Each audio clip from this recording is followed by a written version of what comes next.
That song holds a special spot in my heart, um, and it makes me think of my dad. Came out when we were building a house in California. My dad had just learned that song, and the man who was building our house was a deacon at the congregation where I was preaching. And my dad, who had a horrible singing voice, was on the stairs singing that to him.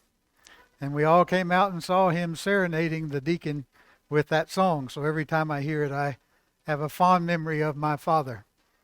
And it goes along well with our sermon this morning. You will turn to Proverbs chapter 4. Proverbs chapter 4.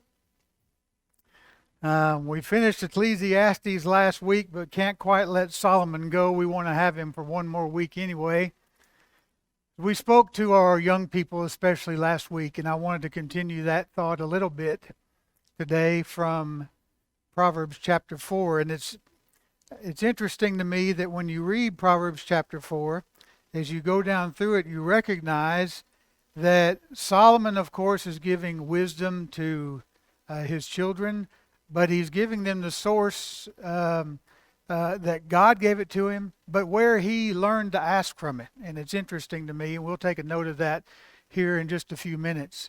But as we look at Proverbs chapter 4, I hope that our young people will pay close attention. I know that we have parents here who have children at home. If you are still living at home under your parents, I hope you'll pay close attention. If you're college age and still living under the budget of your parents, or you're 40 and still living under the budget of your parents,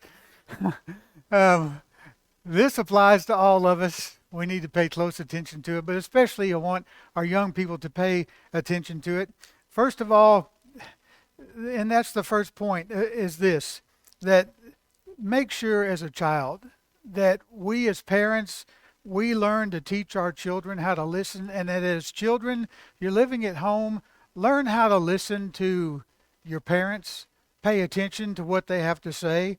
If you look at chapter 4, I appreciate what he says here in verse 3. He says, "When I was a son to my father, tender, and the only son in the sight of my mother, then he taught me and said to me, let your heart hold fast my words, keep my commandments and live."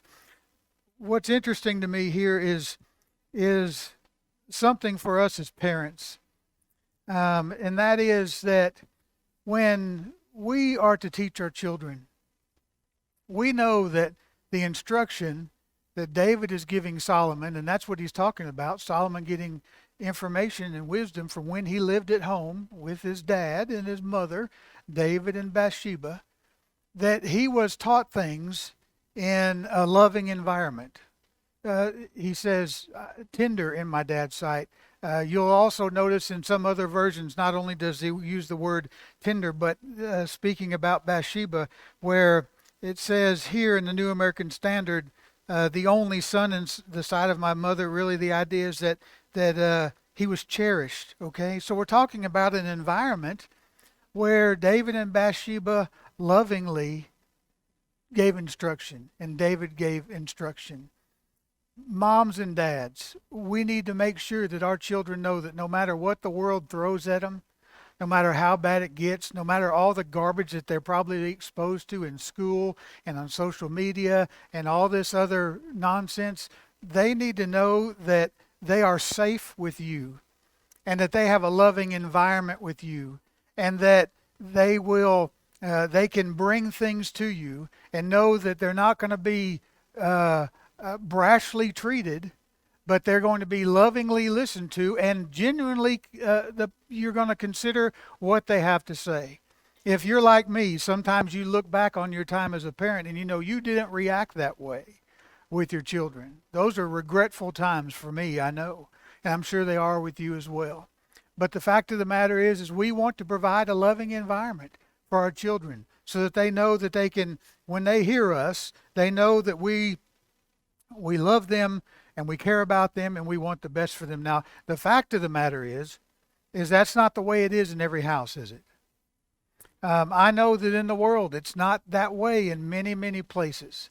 And I wish that I could fix that, and I know you do too. I hate to think about children who don't have a loving home in which to live. It makes me very sad.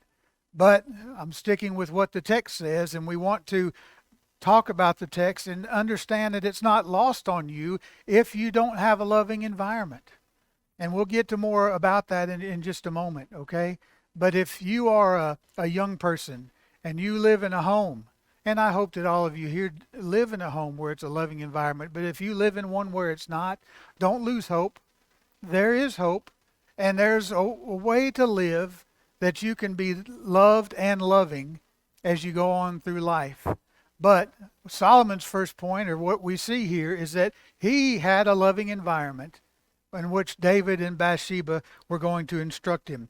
Not only that, you understand that you want to listen to your parents, first of all, because what Solomon is saying here is because his instruction's coming from God. And so any good father or mother is going to teach their children about God. And they're going to teach them to fear God, to love God, and as we saw last week at the end of Ecclesiastes, to fear him and keep his commandments. You notice that throughout the book, the book of Proverbs, Solomon over and over and over is going to talk about getting wisdom and achieving wisdom. And at the beginning of the book, in chapter 2 and verse 6, he tells you the source of that wisdom is God. So if you want good wisdom, okay, there's the wisdom of the world, which is not the wisdom of this book. All right, if you want godly wisdom and good wisdom, it's going to come from God. Second, we should listen, or children should listen, because Solomon is going to make it clear, and we really saw it with our study on Ecclesiastes, that he's speaking from experience.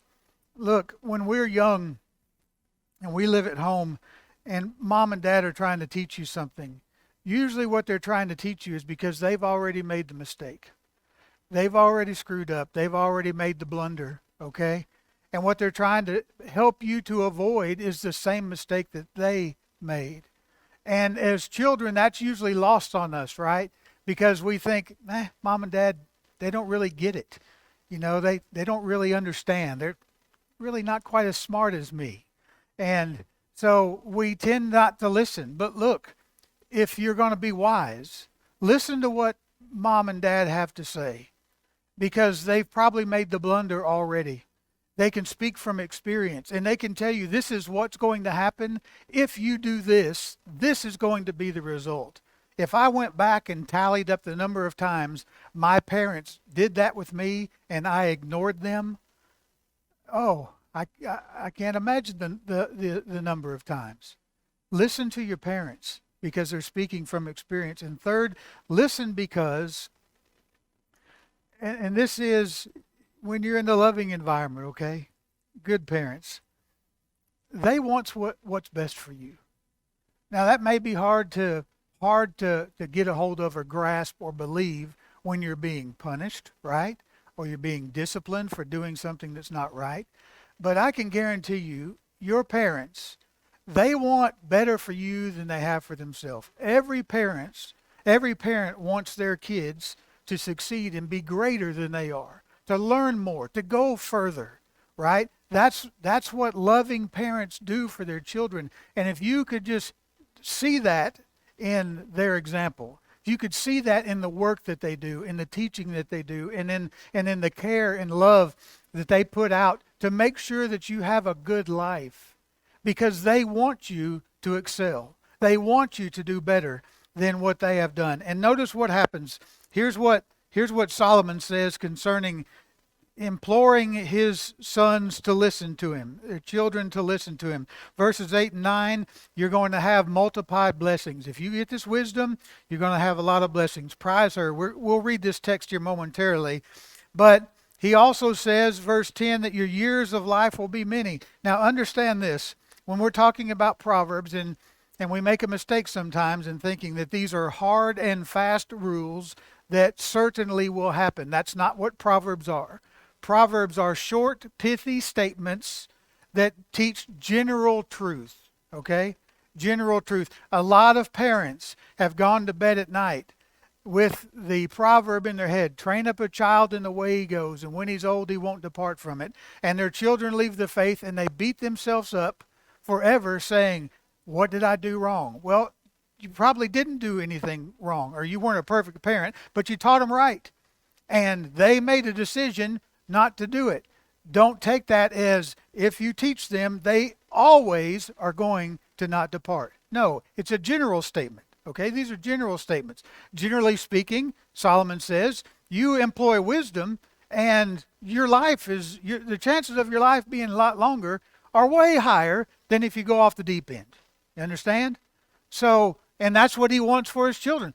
I want you to have a nice, long, prosperous life with a lot of different blessings. And not only that, this wisdom's going to be health to your flesh. And you need to understand verses 14 through 19 that when you decide to go a different direction, it's going to be bad.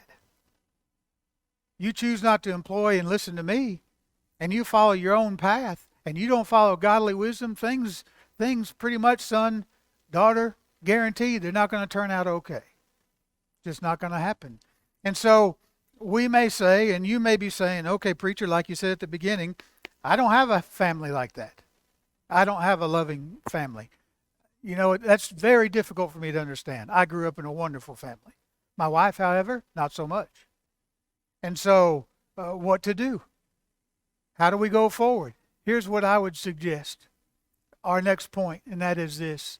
Even though you may not have a loving family, you can hear this point. And that is, you need to understand that the most important thing in life is knowing about God and having a relationship with Him.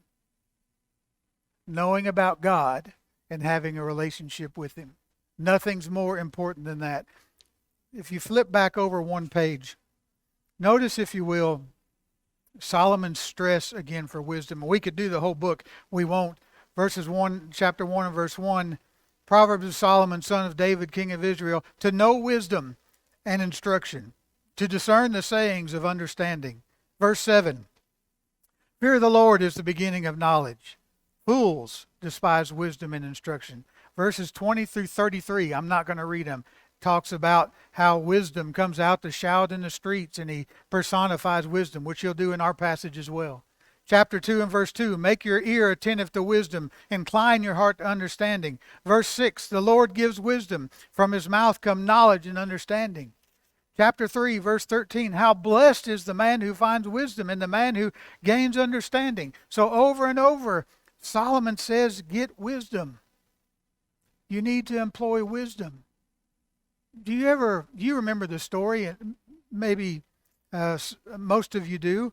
Those who don't, there was a point at which God gave Solomon an opportunity, right?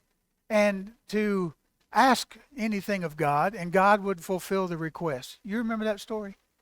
And you remember what Solomon asked for? We do, don't we? He asked for wisdom.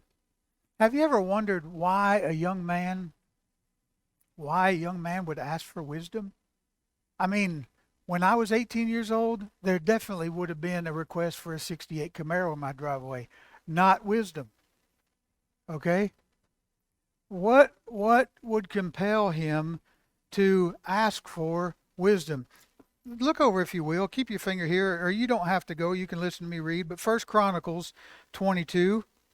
1 Chronicles 22. I'm going to read verses 11 through 13. Now listen what is said here. Now my son. This is David speaking to Solomon. Now my son, the Lord be with you, that you may be successful. And build the house of the Lord your God, just as he has spoken concerning you. Only the Lord give you discretion and understanding, and give you charge over Israel, so that you may keep the law of the Lord your God. Then you will prosper, if you are careful to observe the statutes and the ordinances which the Lord commanded Moses concerning Israel. Be strong and courageous. Do not fear, nor be dismayed. And so what is he saying here when he says, only the Lord give you discretion and understanding? David's telling Solomon wisdom. This is what you want, and may the Lord give it to you. You flip over a little bit later, chapter 28, verse 9. As for you, my son Solomon, know the God of your father, and serve him with a whole heart and a willing mind. For the Lord searches all hearts, and he understands every intent of the thoughts. Sounds like Hebrews 4:12, doesn't it? If you seek him, He will let you find him, but if you forsake him, he will reject you forever. And so why is it when God says, here's a request, or you make a request and I'll fulfill it? Where is it Solomon got the idea? It's because his dad told him. It's because David told him. This is what you want. You're going to be a good king. If you're going to be the man who God wants you to be, ask for wisdom. That's what you need to seek. And so when we get back to our passage in chapter 4 of Proverbs, verses 5 through 9, we see sort of a summary of David's teachings, if you will.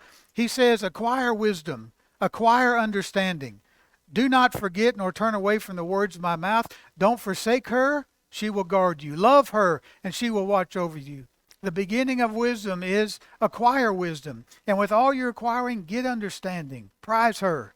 She will exalt you. She will honor you if you embrace her. She will place on your head a garland of grace. She will present you with a crown of beauty.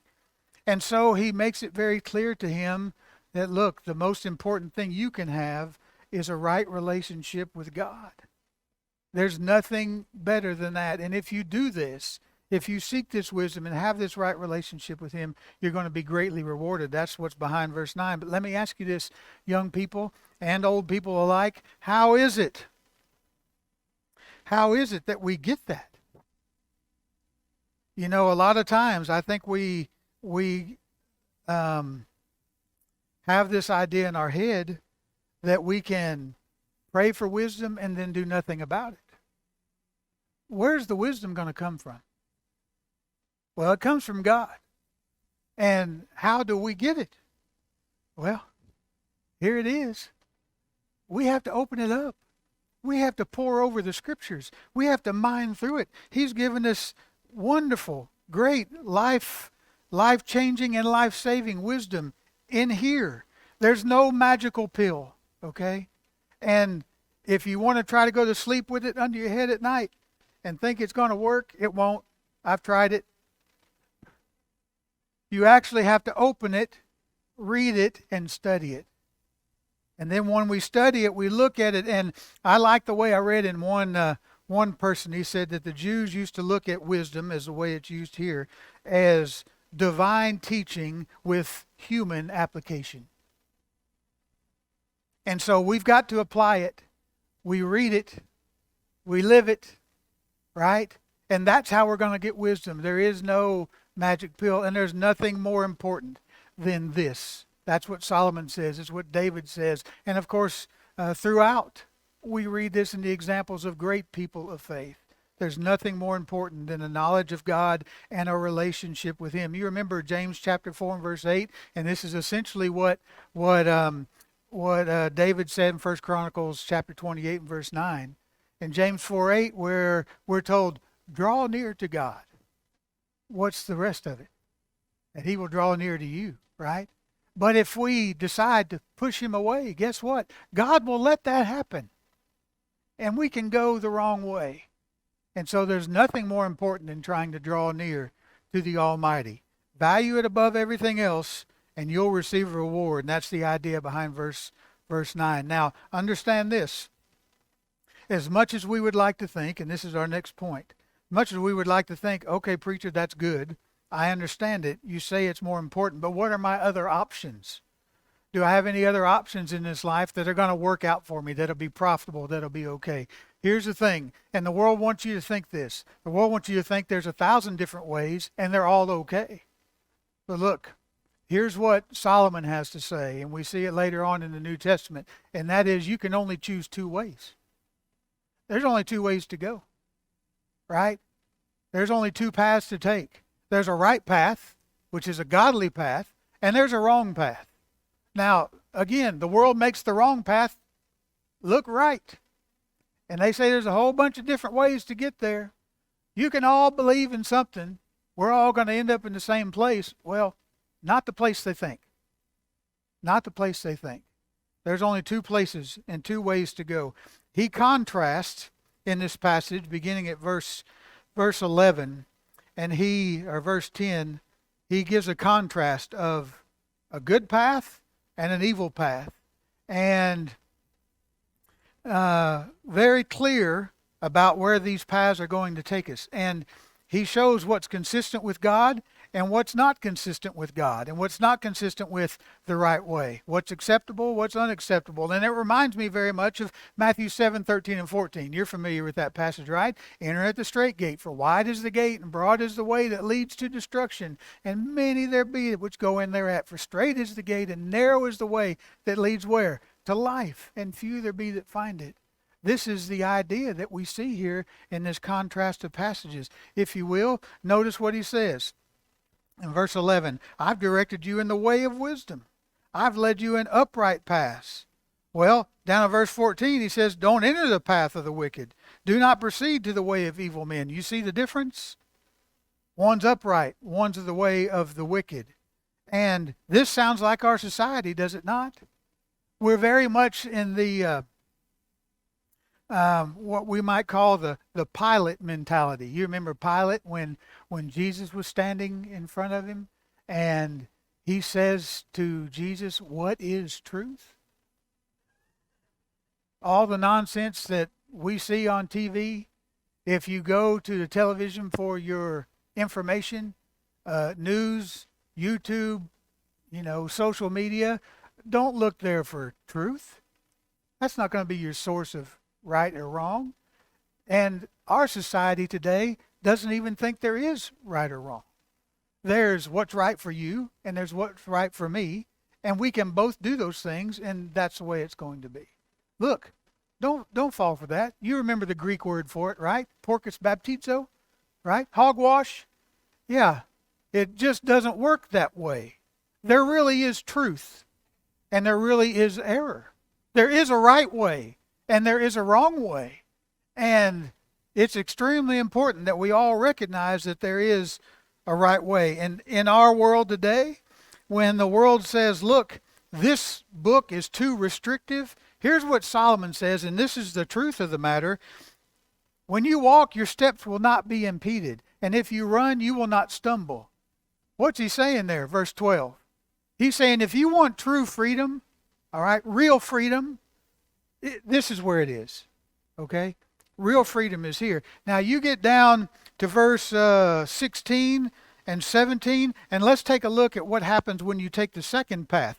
They cannot sleep unless they do evil, and they are robbed of sleep unless they make someone stumble. For they eat the bread of wickedness and drink the wine of violence. This is the path of destruction and one that's of bondage. These people can't go to sleep unless they do something evil. Does that sound right to you? No, obviously not. And so that's what he's contrasting here. The world then and the world now has flipped things upside down. You want to know truth, though. You want to know the right way to take. It's going to be found in here. And it's the path of true freedom.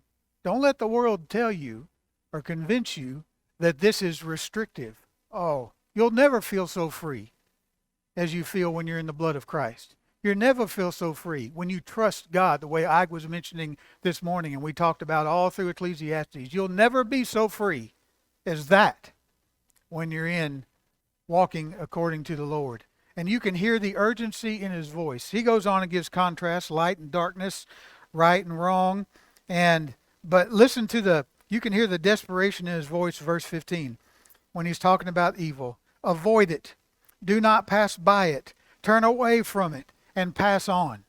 Right? 4 different ways in one sentence. Look, son, I'm trying to tell you, stay away from this. Right? Pleading, begging. You ever had that conversation with one of your kids? I have. My parents had the same conversation with me. I'm glad they did. I can't imagine, I wasn't necessarily the best kid to begin with. But I sure can't imagine how bad I would have been had I not had godly instruction from godly parents. Avoid it. There's only one right way to go. Only one. Next, we understand this. And this is where we'll wrap up this morning.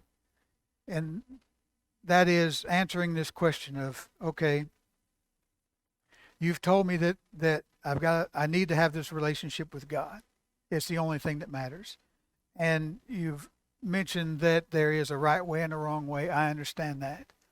But Preacher, maybe you're a little out of touch with reality. Maybe you don't know what I'm seeing every day, and you don't know the way I'm living every day, and what I have to face every day. Yeah, you're probably right. I got to tell you, I'm I'm not up to speed with everything that's going on with young people today. I know that, but here's what I do know is the same: wickedness has existed forever, and evil has existed forever, and the way out of it is the same, and that is this: you have to keep your heart right. You have to take care of your heart. You have to tend it. You have to care for it. You have to look after it. And if you don't keep your heart right, then none of this other stuff is going to fall into place. None of this other stuff is going to happen if your heart isn't right with the Almighty. I like what one preacher said here, verses 20 through 27. He said, this is a spiritual medical examination. And because you got all these body parts here. He talks about your mouth. He talks about your feet, your sight, your heart, your lips, you know. And but the point of it is looking at a very specific part of our spiritual anatomy, and that's our heart. Okay. Now, we don't make the mistake of thinking, I hope we don't anyway, of thinking that he's talking about our physical heart. He's talking about our spiritual heart, if you will. This is the center of our will, of our emotions, of our intellect. This is, okay, who we are.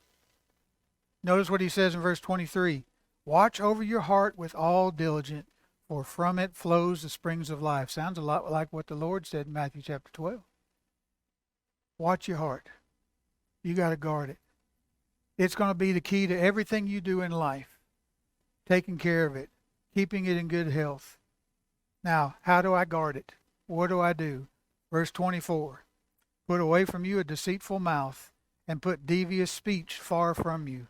Well, what is he saying here? Literally, he's saying, make sure you don't have a crooked mouth and twisted lips. What does that mean? This is what it means. Don't be a liar. Don't be deceitful. Don't speak out of both sides of your mouth, right? In other words, don't be a hypocrite. Don't say one thing to one person, turn around and say another to someone else. Keep your mouth pure. Keep it honest.